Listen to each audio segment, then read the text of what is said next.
Bonjour à toutes, bonjour à tous, c'est Damien et bienvenue chez Brest Business School. La vidéo d'aujourd'hui portera sur les différentes voies qu'il est possible d'emprunter au cours du programme Master Grande École de Brest Business School, étant donné qu'il y a 10 masters distincts au sein de l'école. Et aujourd'hui, on va principalement se focaliser sur le Master Audit et Expertise. Le master en audit et expertise est donc un master du niveau Bac plus 5 qui permet aux étudiants d'accéder à des postes tels que des postes d'auditeur ou de manager en contrôle de gestion, que ce soit en entreprise privée ou publique, mais également dans des organisations ou des cabinets indépendants. Au niveau maintenant de la valeur ajoutée de ce programme, on peut différencier plusieurs points qui vont être intéressants pour vous au niveau du diplôme. Premier temps, c'est que ça va vous délivrer un grade de master, car c'est un programme et un diplôme qui est visé par l'État, comme l'ensemble d'ailleurs des formations de l'école, je le rappelle. Mais du coup, ce qui est intéressant aussi, c'est que durant ce master, avec cette spécialisation-là, vous allez vraiment acquérir des compétences très très importantes et surtout incontournables en termes d'audit et d'expertise, couplé à une vision professionnelle et une pédagogie, on va dire, tournée en mode projet, accompagnement. Ça va être souvent des projets de groupe, etc., tutorés par les professeurs de l'école qui vont vraiment vous encourager à vous dépasser. Et donc, ça fait une sacrée valeur ajoutée pour votre diplôme. Pour faire une présentation un petit peu plus détaillée du Master Audit Expertise, ce qu'il faut savoir dans les grandes lignes, c'est que naturellement ce programme intervient dans le but de former des managers destinés à devenir responsables audit ou contrôleurs de gestion par exemple, au sein d'entreprises avec pour la plupart du temps des postes à haute responsabilité et surtout au cœur des enjeux économiques actuels que l'on connaît.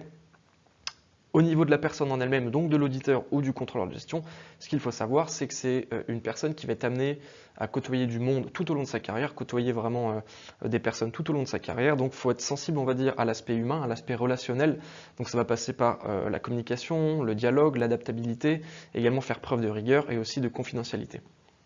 Ce programme est bien évidemment disponible en alternance sur les 24 mois de la formation totale, comme d'ailleurs l'ensemble des 10 autres masters disponibles à Brest Business School.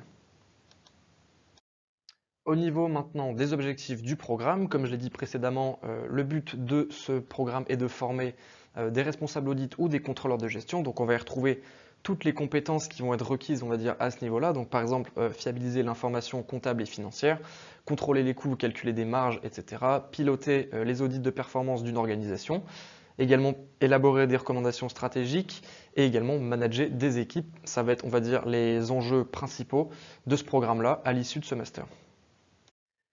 Au niveau maintenant des modalités pédagogiques et d'évaluation de ce programme, ce qu'il faut savoir, c'est que c'est une formation qui se passe en présentiel à 100%, c'est-à-dire dans les locaux de l'école à Brest, et que c'est une pédagogie qui va mêler, on va dire, les cours théoriques avec des travaux pratiques ou des études de cas, donc ça va être aussi bien du travail personnel que des travaux de groupe, etc. Mais c'est aussi une dimension qui peut être enrichie par notamment l'alternance qui est disponible au sein du programme. Parce que l'alternance, je le rappelle, c'est le fait d'être salarié d'entreprise, mais également étudiant en cours, ce qui va lier la pratique de l'entreprise avec le côté, on va dire, théorique de l'école, qui est pour moi d'ailleurs, selon mon avis personnel, vraiment une excellente manière de progresser et d'apprendre dans la vie, tant professionnellement que scolairement parlant. Et c'est donc de ce fait que, effectivement, les étudiants deviennent ainsi acteurs de leur formation, parce que c'est eux qui vont, entre guillemets, se former à travers leur expérience, leur vécu, ce qu'ils verront en cours, mais en entreprise lorsqu'ils seront en alternance. Et au niveau des modalités d'évaluation, c'est, on va dire, une méthode classique d'évaluation. Ça va être du contrôle continu tout au long de l'année, avec les partiels à valider en fin de semestre, et donc pour valider les modules, les crédits, etc. Au niveau de l'admission sur ce master, c'est un programme qui est disponible à la suite d'un bac plus 2 ou d'un bac plus 3. Cela dépend de votre parcours scolaire et également de vos attentes et de vos envies par rapport à ce master-là. Mais ce qu'il faut savoir, c'est que l'admission se fait par ce qu'on appelle le concours des Talendais, qui est un mode de sélection unique. C'est un concours interne à l'école dans lequel vous allez avoir différentes épreuves écrites et orales, 5 au total, durant lesquelles vous allez être amené à démontrer et à expliciter, on va dire, vos compétences, vos ambitions, vos motivations, également pour que les jurys en apprennent plus sur vous, savoir qui vous êtes vraiment, qu'est-ce que vous cherchez au sein de l'école, etc. Mais si vous voulez plus d'informations vis-à-vis du concours, je vous invite à regarder les vidéos dédiées au concours sur les réseaux de l'école, je pense notamment à YouTube ou LinkedIn, vous pourrez en apprendre plus sur les modalités d'entrée du concours. Et donc au niveau des épreuves de ce concours des Talendais, on va dans un premier temps différencier les candidats AST. Ce qu'on appelle les candidats AST sont les admissions sur titre, donc par exemple à la suite d'un BTS, d'un UT, d'une fac ou d'une réorientation, et les candidats prépa.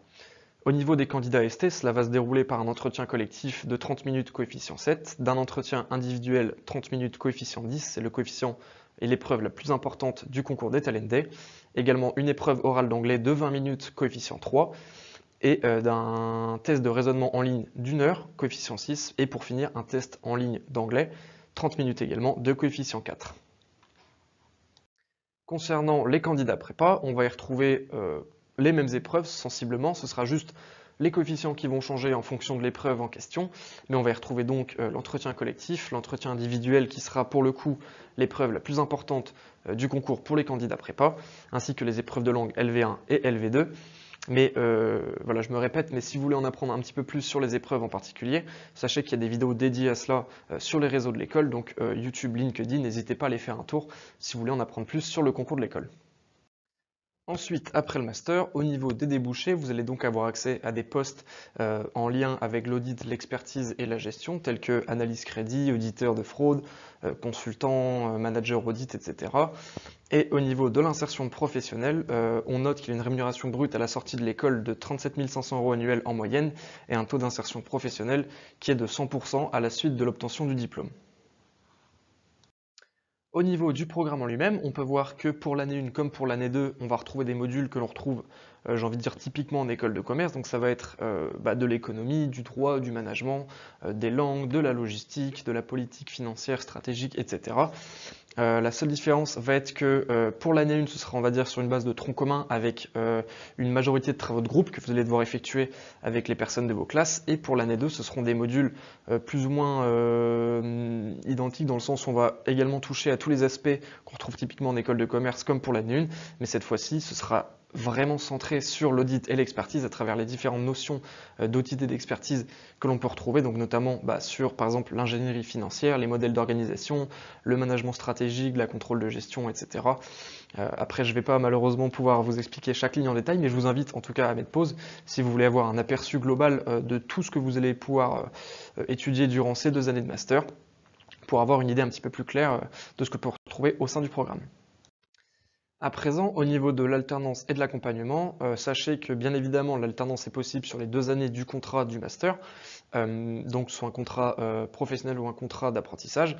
L'alternance est possible dès la M1 jusqu'à la M2 pour clôturer le diplôme, comme sur l'ensemble d'ailleurs des masters qu'on dispose au sein de l'école. L'alternance est possible dans différentes organisations, que ce soit même des entreprises par exemple du CAC 40, des PME, des startups, des petites ou moyennes entreprises, etc., qui vont évoluer dans de nombreux secteurs d'activité, parce qu'on peut pratiquer de l'alternance dans quasiment tout secteur d'activité, donc l'industrie, des services, etc. Et le service relations entreprise et Talent Development Center de l'école vous accompagne également dans la recherche de vos stages, dans la perfection, on va dire, de votre CV, comment faire une lettre de motivation percutante, etc. Il y a de l'accompagnement au sein de l'école qui va vous permettre justement de vous valoriser auprès des entreprises pour trouver l'alternance. Et au niveau donc de la date de rentrée, ça se déroule en mi-septembre sur le campus de Brest. Et bien voilà, cette vidéo est déjà terminée. J'espère en tout cas qu'elle vous aura plu et que ça vous aura permis d'en apprendre un petit peu plus sur le Master Audit Expertise de Brest Business School. Sachez bien évidemment que si vous avez la moindre question, n'hésitez pas à nous contacter directement par mail ou par téléphone. Les coordonnées sont sous vos yeux à l'écran. Moi, je vous souhaite une très bonne journée. À bientôt pour une nouvelle vidéo. C'était Damien.